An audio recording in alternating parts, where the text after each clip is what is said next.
Speaking of not having all the information we need, let's talk Utah and Florida. Before we talk about it, I'm going to plug our thing.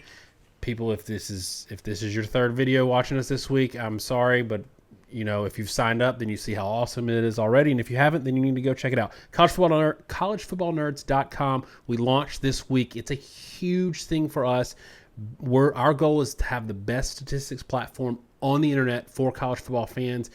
You can sign up to be part of the Pick'em, to be part of the top 25. We're doing monthly prizes with the Pick'em. For September, it's $500 for the best Pick'em out there, picking against the spread. But we also have cool stuff that doesn't require a login, like NFLU. You can go in there and see college teams. You can see all of their NFL statistics in one place. So if you're an Ohio State fan, you just type in Ohio State, and boom, for that week or for the season, you see all the Ohio State players, former players in the NFL. We're opening up the model to everybody. So in week 4, we're turning the model on. We're not only giving you the ability to pick any 2 teams you want, and it spits out all the same model stuff that we do on the show to your heart's content, but it's also going to include it into player projections, into showing rankings against what they're expected to do, not just overall raw statistics.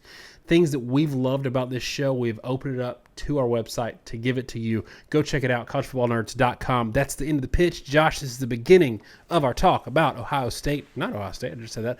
About Utah and Florida. This game last year, frustratingly to me, was completely discarded by college football fandom writ large. They said that was week 1. That data point didn't matter. Basically not giving Florida any credit for this win. And they all want to look at the Florida bowl game where half of their team wasn't playing, including their first-round quarterback. Half their team is out, and they're saying that game, that data point matters. But the data point, because Florida lost, but the data point in the beginning of the year where both teams had their teams that they played throughout the year, that data point doesn't matter. And that frustrates me because week 1 games, while teams do get better over the course of the year, week 1 games matter too. There's only 12 games. We can't throw out one of them, which means this week 1 game will give us a good amount of information on both these teams. But Josh, there's one key piece that we don't know about now, and we won't know till Saturday, and that's if Cam Rising's playing. Yeah, it's a difficult situation because even if Cam Rising does play, it tells me a lot that a guy coming off an ACL is not at a point at which they can commit to him playing, and Cam Rising's legs are a big part of his game.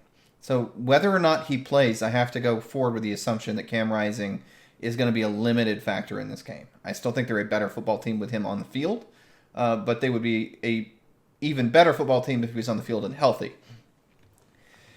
To take a step back, you were talking about week 1 mattering and sort of tied into the model. So last year, Florida wins in the opener. A lot of people wanted to excuse that win away and say Utah improved. Florida was a bit of a flukish team.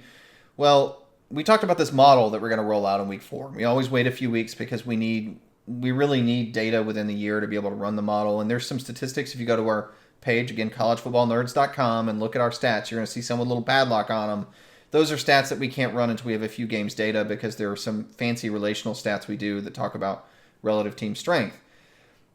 The model, when we were building it for the webpage, was being tested on sample data from around week 5 or 6 of last year. As of week 5 or 6, with the amount of data that we had in mid-season last year, that sample data had Florida winning the game against Utah when we matched them up. You're going to be able to match any 2 teams in the model. Now, it wasn't just knowing that Florida beat Utah. It was looking at the 2 teams and saying it expects Florida would probably beat Utah. It also, by the way, says that it thought Kentucky would probably beat Florida.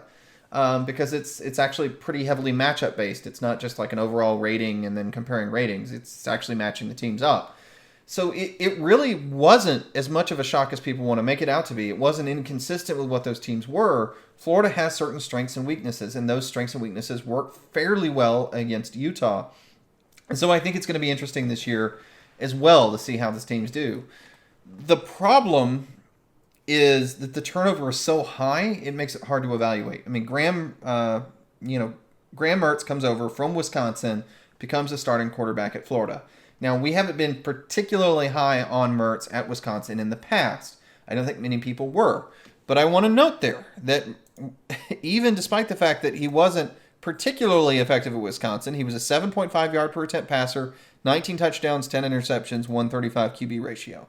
Anthony Richardson may have been a first-round draft pick quarterback, but he was 7.8 yards per, 17 touchdowns, 9 interceptions, 130.9 QB ratio, really 131. Mertz was a higher QB rating at a more limited offense at Wisconsin than what Florida got out of Richardson last year at Florida as a passer. Now, running is a separate issue. I get that entirely. But, Daniel, when you look at this game, does that not add a little bit more to you? Because I'm not sure how much they did or didn't really lose as Richardson in terms of the player he is today and the player he was last year at Florida.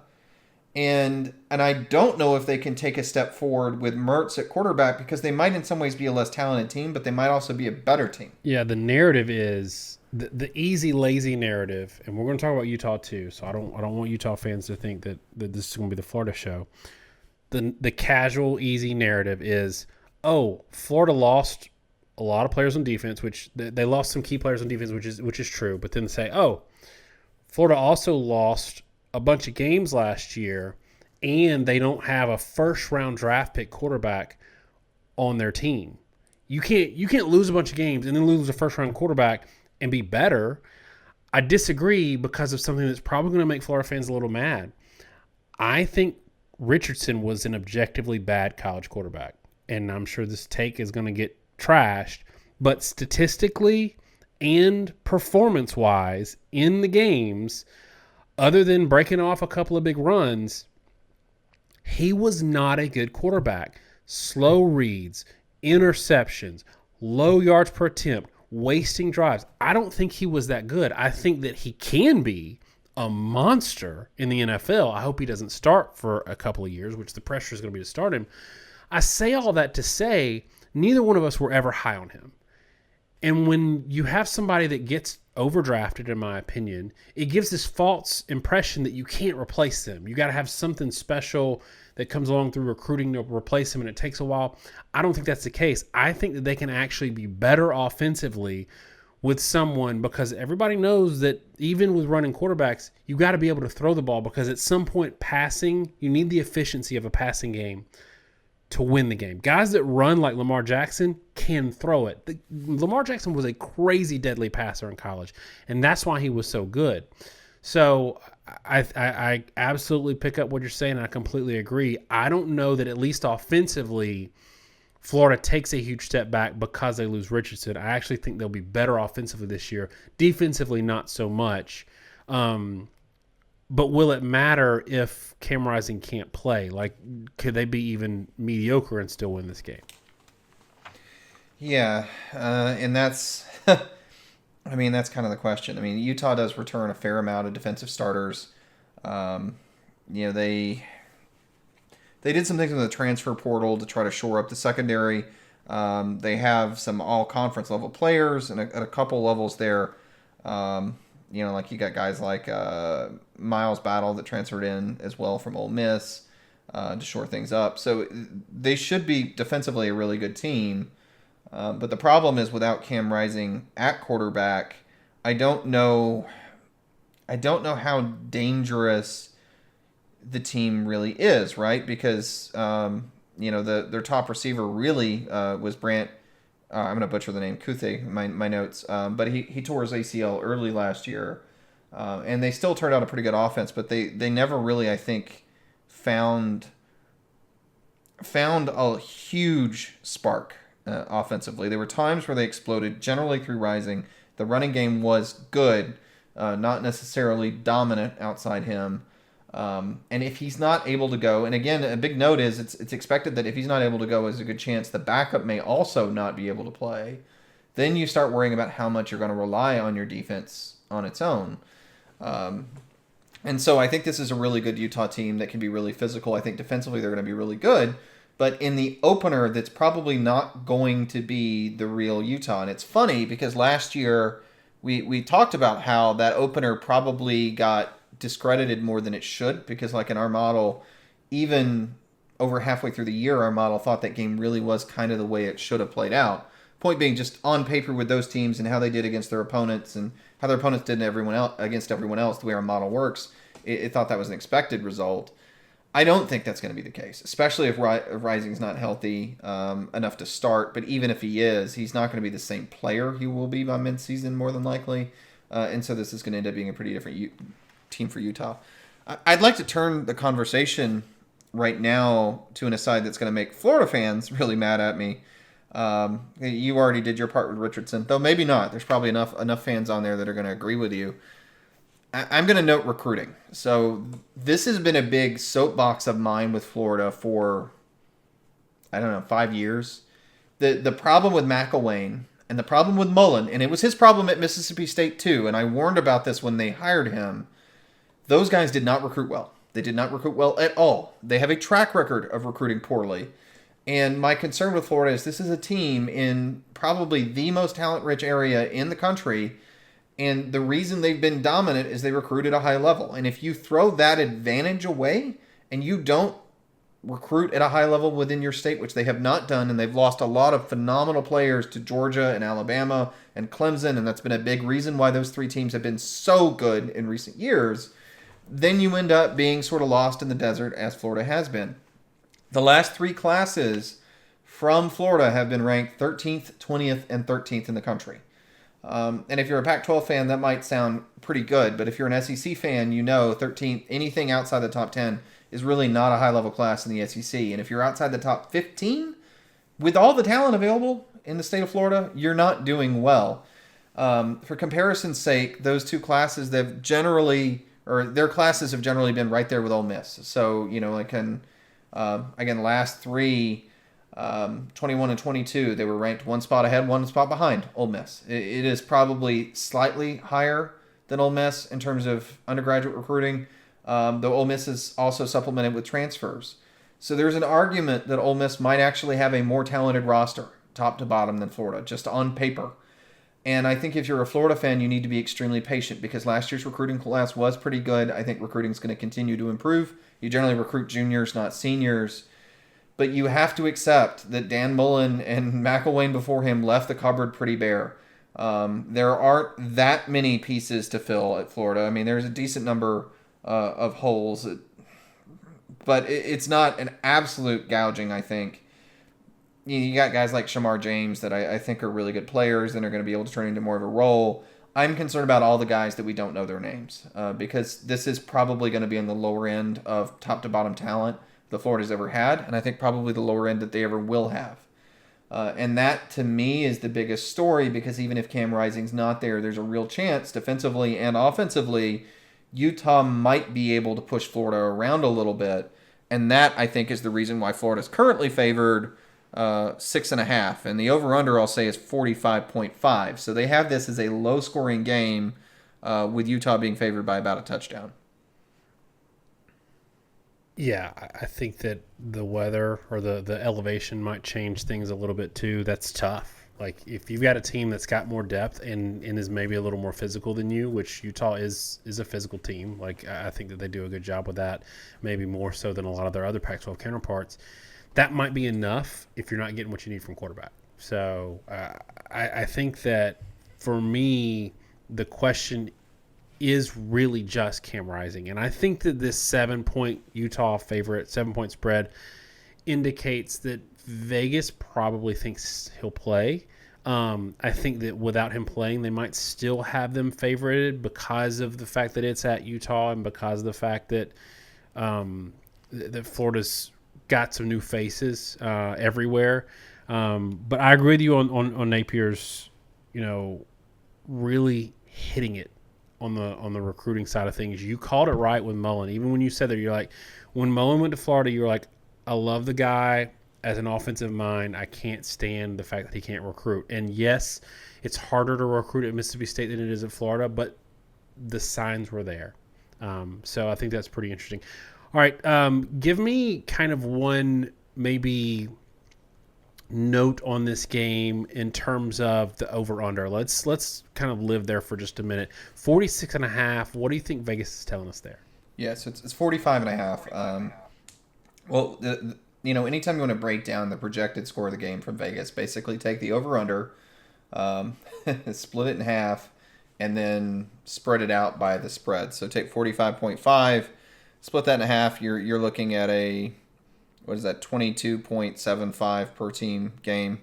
6.5 is the spread. So effectively, it's saying, what is that, 19 to 26. Napkin math in my head. Yeah, that's right. That's about what the projected score is going to be.